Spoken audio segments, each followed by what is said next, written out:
Hello everyone, meron akong ituro sa inyo tutorial about Dora and engagement. Pero bago tayo pumunta doon sa ating tutorial, pwede mo bang i-share itong video na ito para maraming makakaalam ng mga ibang mga content creator kung paano gawin na ang Dora and engagement. Okay? Let's go! Pupunta ka sa mga live, no? Punta ka dito sa isang live, kasi alam ko nakasabay-sabay ng live na yan. So punta ka muna dito sa isang live, mag-hello, shout out ka doon, tapos magtawag ka ng iyong mga kaibigan, mga followers, mga friends para papuntahin doon sa nag-live.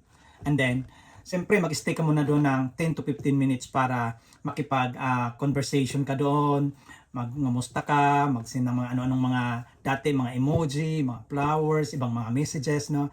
At saka makipag-conversation ka doon, no? Tapos, after doon, pupunta ka naman doon sa ibang nag-live para mag-support ka naman ulit. So, ganun ang gagawin ng Dora. After dito, punta na sa kabila. Kung gusto mong mabilis tumaas ang iyong followers o ang iyong bahay, no? So, ito yung makakatulong sa iyo kung paano pataasin ang iyong followers mo, no? Makatulong ito ang Dora. So, ito yung tinatawag na Dora kasi pumunta ka sa isa, after support dito, punta ka naman sa isa, support dito. Sa isa naman, support dito. Pero ang iyong pag Dora ay tulungan mo siya na i-share yung live niya doon sa ibang mga content creator. At saka malaman ng ibang mga content creator na nag-live ka, na friends din doon sa may-ari o host nung nag-live. So nalaman nila nag-live siya, so pupunta din sila doon. So ito yung malaking tulong sa Dora, no? And then, ang engagement naman. Ang engagement naman ay kailangan mo pumunta sa mga bahay ng mga content creator. Pupunta ka sa reels nila at saka sa video. Bago ka mag-like, kailangan mo panoorin ng buo. Tapusin mo panoorin ng buo.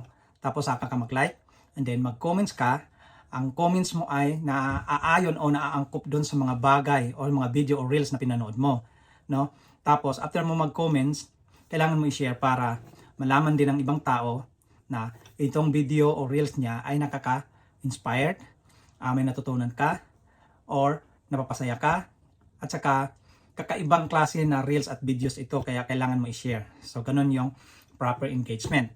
Pero sa bagong update ni Meta ngayon, kailangan daw na i-play ang videos o reels. Panoorin mo. Kasi yun ang bago. Hindi kikita ang content creator kung sino nang may-ari ng video at saka reels kung hindi mo i-play, no? Kasi kailangan natin ng ngayon, link of views. Kailangan natin ng link of views. So kaya kailangan natin i-play. And then, share. Yun para makatulong tayo. Kumita na yung may-ari ng video sa reels, ikaw din ay may points o bonus, no? Dahil ikaw ang viewers ng mga reels sa video niya. So now, alam mo na kung paano ang Dora at saka improper engagement. So, kung ikaw ay hindi ka pa nakapalo, pakipalo lang at saka pakishare naman tong video na ito para maraming makakaalam kung paano gagawin ang Dora at saka proper engagement. Okay? Let's go!